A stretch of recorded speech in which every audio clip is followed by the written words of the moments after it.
Mm. Okay, samahan niyo ako bukas sa shopping tayo, Libre mo? Sabihan ko si Chiki. Sus, yun lang pala. Siyempre! Hindi. Sasamahan niyo na ako bumili ng damit ko para sa birthday ko kasi nagpadala na ng pera si Gerald, di ba? Sinabi ko na yan. O basta doon tayo sa bagong tiyagya. Madaming magandang damit doon. Betsy! Ay, Alinora! Buti naabutan kita rito.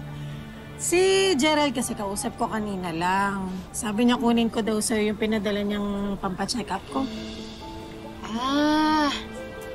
Naku, Alinora, kasi pag ganun, medyo natatagalan po talaga pag galing sa ibang bansa yung pera. Hindi pa po dumadating. Ay, siya, dali mo na lang pala sa bahay pag nandyan na, ano? Sige po. Kasi kailangan ko na magpa-check up. Kabilin-bilinan yun ni Gerald.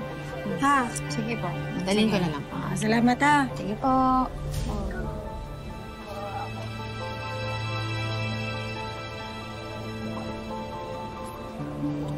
Bakla ka.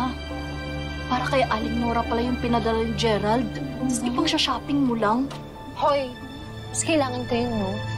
Hindi mo siya mukhang may sakit, no? Saka quiet lang kayo, Ililibre ko nga kayo. Si Bobby ko nalilibre ko kayo. Sige. Saan maingay dyan? Gusto ko. Time lang kayo. Medyo